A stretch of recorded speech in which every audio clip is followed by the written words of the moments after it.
Hi everyone, my name is Liz and this is KnitCast.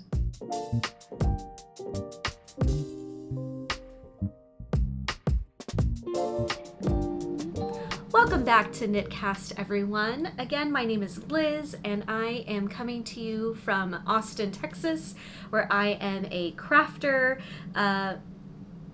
of many crafts, and this specifically is where I talk mostly about knitting, and I get into all of the other crafts that I am doing over the course of a couple of weeks. And so I'm so excited to talk about today's update. First thing you'll notice is that I am wearing a new sweater. This is my new Spring Sorrel, my new and improved Spring Sorrel by Wool and Pine Designs. I originally knit this way back when. This is one of my first knits, and I knit it in a blue color, and I'll show a picture here of what it looked like. And it was originally too tight, and so I decided this year to re-knit some of my favorite knits that I had while I was learning how to knit, but didn't quite get right.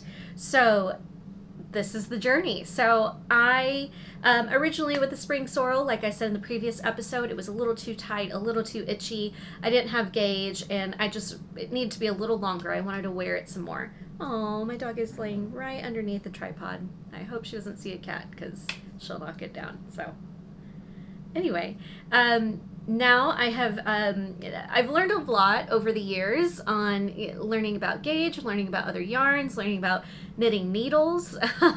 So with everything that I've learned over the past few years, I decided to re-knit this, and it's still one of my ongoing projects for 2025. And I am happy to say that it fits. It fits. I had learning lessons with this one as well. I knitted this with 2 strands of La Bien-Aimée Helix in Morganite. I am so glad that I have this. Okay, I knit this in 2 strands of Felix in Floro Morganite, which is a 75% Falkland Merino and a 25% Corriedale. It's extremely soft. This is lace weight. 2 of these held together produced a really nice sport to DK weight once it was blocked. And a few things that I learned about this re-knitted sweater. It's a little big. It's one of those things, it's like, it's a little big now. I knitted according to the measurements, but I should have done some decreases down here. But otherwise, it is a beautiful sweater. I'm so proud of it. It's really interesting to see these side by side. I will say I would probably knit this with an actual DK weight yarn rather than holding double. Holding those 2 strands of fingering weight together double was really beautiful. It created a very flowy, lightweight kind of garment, and it's very soft. It's wonderfully soft. It's beautiful, but also it kind of is just a little too delicate, meaning it's very flowy, and I needed this to be a little bit more structured. So next time I think I'm just going to move forward with probably a DK weight yarn or a sport weight plus a Surrey alpaca to kind of beef it up a little bit and make it a little more dense. But other than that, I thought it turned out great. There are a few learning lessons that I want to talk about. One is that it's a little too big, so I really wish I would have had some decreases along the sides a little more. I remembered to do some decreases when it was a little too late. So I'm going to stand up so you can kind of see the fit. Wide leg, stone-washed kind of pants. And it's right at the proper length that I wanted, which can be like right above the buttonhole, so I can do a quick little tuck in right there if I wanted to, but I like it just like this. I really wish I would have done some decreasing probably right here. So that was a learning lesson. I love the color. I think the color is great. It's really, really bright, so I think it's springy, so it works really well together. But yeah, I think my only learning lesson was I really want maybe like a more stiffer yarn, but I still want the softness. So maybe, again, something that is more DK weight plus a Surrey alpaca and sport weight yarn. So that's my only note. This is way better. It's way more comfortable than the other one. The other one is essentially like choking me when I wear it, and it's so hard to take on and off. So vast improvement. Go me. Would I knit this again? Yes. It's really easy. It helps you develop, again, like your purl stitches a lot. So, hey, like I will take it. I like it. It frames my face. So I would 10/10 recommend this pattern. Next up, I just want to share the next thing I'm working on. I really wanted kind of a palette cleanser for this, given I was working with 2 strands of really soft yarn. And I wanted to use some yarn that had been sitting in my collection that I have been wanting to use since I bought it. This is going back to when I was a brand new knitter. I bought just random kinds of yarn and I didn't know what to do with them, but I liked the way it looked. And so I really want to use those, just thinking about what made me excited about knitting. And it was these yarns. So this one is Nutmeg. It is a, it's very fuzzy right now because it's very humid in my house and in Austin in general. So this is a mohair, silk mohair from Hedgehog Fibers, and it's called Nutmeg. I don't think they make this color anymore. I shared it a long time ago. Focus. Focus. There we go. Isn't it gorgeous? We've got some greens and golds, but boy, oh boy, is she fuzzy. Look how fuzzy wuzzy. It is so humid here. When I wound it up, I was like, I thought, oh my God, this is like blowing up. And then I got a La Bien-Aimée. I don't remember what this one is. Where's my little, I have it over here. Of course I do this all the time. I'm never prepared. Okay, so this green one that I have is, this green one is La Bien-Aimé's Sport. I wonder if it's gonna rain. Ooh. La Bien-Aimé's Sport, 100% superwash merino in the color Jana. And it is a gorgeous green. So this really pretty green, hunter green. And I'm holding it double. And I'm making the Love Note sweater. I always wanted to make it. It's been sitting in my cart forever. And I wanted to make it when I was a beginner knitter. And I never got around to it. And so I feel this is appropriate. So this is the beginning of this sweater. And as you can see, there's these beautiful kind of lacy, you can't really see it. That's a joke. There's a lace detail up in here. I know it's a dark yarn, but I'm pretty there we go. I don't know if you can see that. It's a gorgeous like little leafy pattern. The Love Note, which makes me want to sing the Love Boat song when I knit it. It's a really easy beginner lace pattern that's very easy to memorize, and it's really easy for you to read your yarn, read your knitting as they call it, and it's a good practice, I think, for beginners. I really wish I would have knit this when I was first knitting so that I could get a handle on lace, but I learned it anyway. So I just started on this week, and it's going very fast. I already am probably maybe 20-ish rows, 30-ish rows, no, it's about 20 rows in. And I'm already halfway done with the detail of the lace. And so I just have half of that detail to go, and then it's knitting the sweater after that.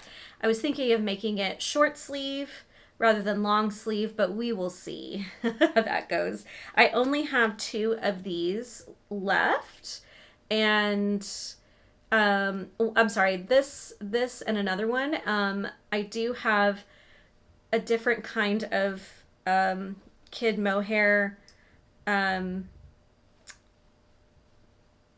yarn that is La Bien-Aimée, and it's this color. It's Jana, so I could switch. I could just do this for the yoke and then maybe blend it into the darker color and have it fade. So I have options. So far, it's really great to knit. I will say that mohair is very, very fuzzy. I have had this sitting in my collection for probably, like, oh God, time.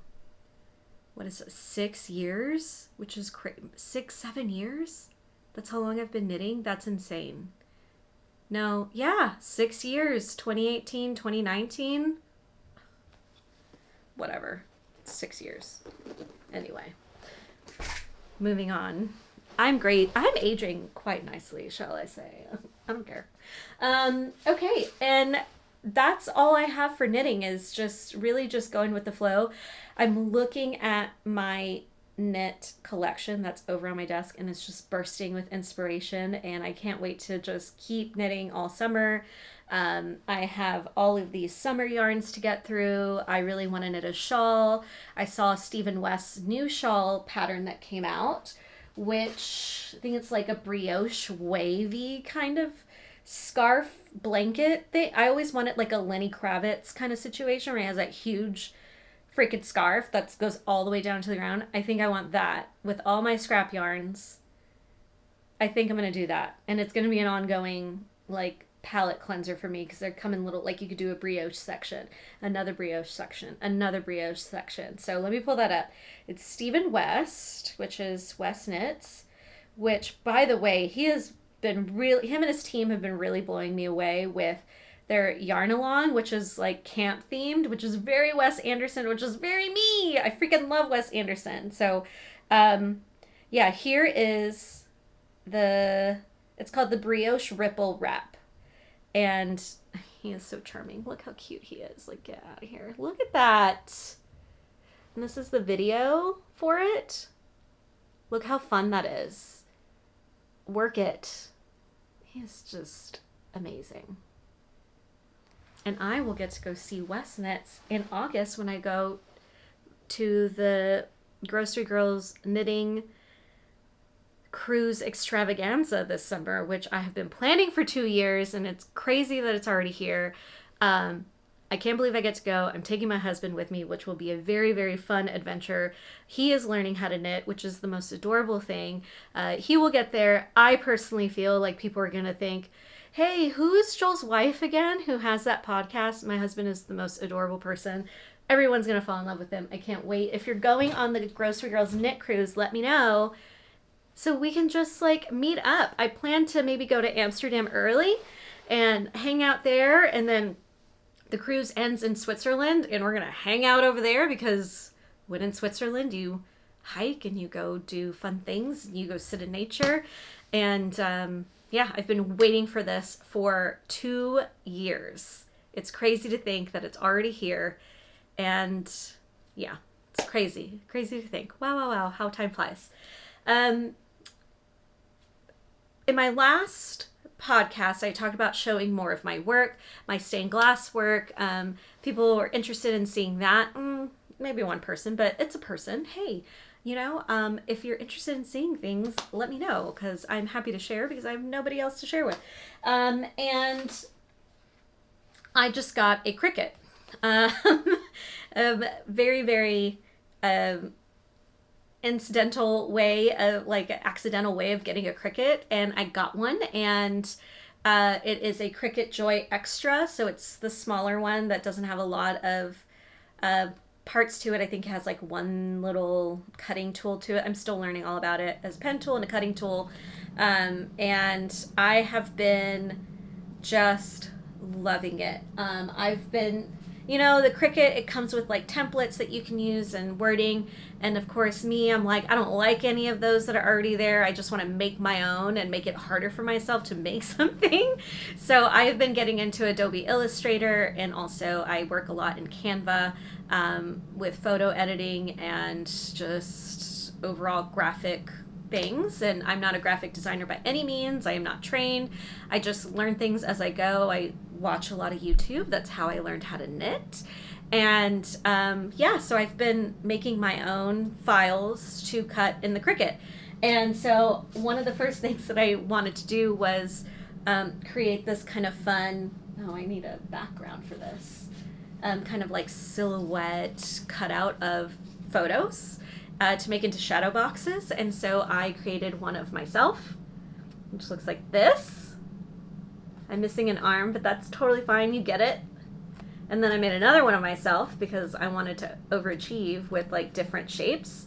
So these kinds of shapes are a little too complex for the Cricut. It kind of like, I can hear the little cutting tool being like, why are you making me do all this? So I'm still learning how to make a nice like SVG file that's more smooth and has less cuts. I also, like, you can reverse it and make it into a different kind of shadow box situation. So same photo as this, you know, ta-da, I look like Selena. Anyway, I also decided I was going to make little houses out of paper for the winter time. I've always wanted to make little houses, so I started cutting up my old just like coffee table books that are just sitting there, which is probably, some of you might cringe at that, but if it's not being used, like, use it as craft paper. And there was one that I have, and so I used that for the outside, and then on the inside is like this other, it's the reverse of the page. I think that's page, and then this is just like a fun little other graphic. But it was just an experiment, just a cute little experiment. Can I make shapes? Can I make a cutout to make a house? And I can. So it's we've progressed quite deeply into this craft, and I've only had it for like 2 days. 2 days. Working with it for 2 days. So now I have all of these ideas. One of the ideas that I want to move forward with is making a little mini art gallery. You know how people have like the like mini book libraries outside in front of their houses. Austin is full of them in different neighborhoods. There's a few kind of scattered about in my neighborhood. I want to do a mini art gallery that looks like little pieces of art are in there, and you can just kind of, when you're walking by, and you can just peek in and like see a little art show. I'm going to do that. Plus with some stained glass. That's going to be so much fun. I wanted to show you one piece of my work that I had shared on my Instagram. Now I know that this is not a normal stained glass piece, but it's something that really inspired me lately that is leading me more into my own kind of version of stained glass. You know, when you have stained glass, you get a colored glass that had been fired that way, and then you cut it and then you solder it together, and that's what makes a stained glass window. You can do many things to it. You can paint on it, you can fire it again, and that paint can become a different color and become permanent. For me, I recently did a project for a friend of ours who wanted to make their kids' drawing that they made in preschool into a stained glass piece so it lasts forever. So I took that drawing, I made the same size cuts for the paper into glass, and I painted that glass with some actual paint. And I had a palette, and the palette look was this. This is what I was using while I was painting. And let's see if I can illuminate it from the back so you can actually see. So this kind of inspired me to, oh God, that's really bright. There we go. This kind of inspired me to experiment a little more with the actual colors just melding together. That's fun. When the light shines through this sucker onto like a surface, it's just like a crazy pool of color onto the floor. And so I'm going to experiment with that a little more and into miniatures. I have a really gorgeous little kind of greenhouse that I'm going to make into maybe one of the art studios, miniature art studios, and experiment with this kind of painting on glass rather than just doing the actual stained glass cutting. So it's funny how little things that you're doing while you're trying to create something turn into its own piece of art. So I'm very excited about that. So yay, more to come on that. I will share more of my stained glass pieces next time because they're in a permanent hold situation. Meaning I have to take them off the wall. Actually, no, I can just turn this around and show you. So let's just do that. These really, I made this knit pearl, what do you call it? Like a knit pearl window hanging. Oh, hi, truck. And this was made quite a long time ago. So I got knit and then purl. And as you can see, this is what it looks like when the light shines in on them. I personally love this piece. I would love to make more. So if you want one, let me know. I would love, love, love to make more. They are expensive because each tiny piece needs to be cut and soldered. So I don't know. We'll see. If you're interested, I'd be happy to do it. But I love the color of the glass. It was a special glass called Yugani. And usually it's fired to create this kind of different effect, but I just love the way it was as is. It kind of had this cool swirly effect to it. So that is this one. And then we're going to move over to my favorite for the knitting studio, which is this one. My favorite of the knitting studio is the sweater weather one. I made one more. Someone in the world has the other one that watches this podcast. I did forget her name. I apologize. But I made a blue one. And I still have this pattern. It needs to be improved. But I would love to sell more of these. And my favorite thing about this is that this is brass. You can kind of see the reflection. This is brass. And the line of the solder is actually copper colored, and I painted in these details for a raglan sweater. So it's my absolute favorite. My dream was to make sweater related stained glass, and so maybe I'll do that moving forward. We'll see, and maybe I'll do it using my technique. So we shall see. That's what I got this week. So thank you for tuning in, and I will hopefully see you next week or in a couple weeks with a new finished sweater that we can talk about and some new yarn acquisitions and getting ready for the trip that's coming up this summer, because it'll be here before I know it. So I wish you all the best, many, many craft adventures to you, and I will see you next time. Bye.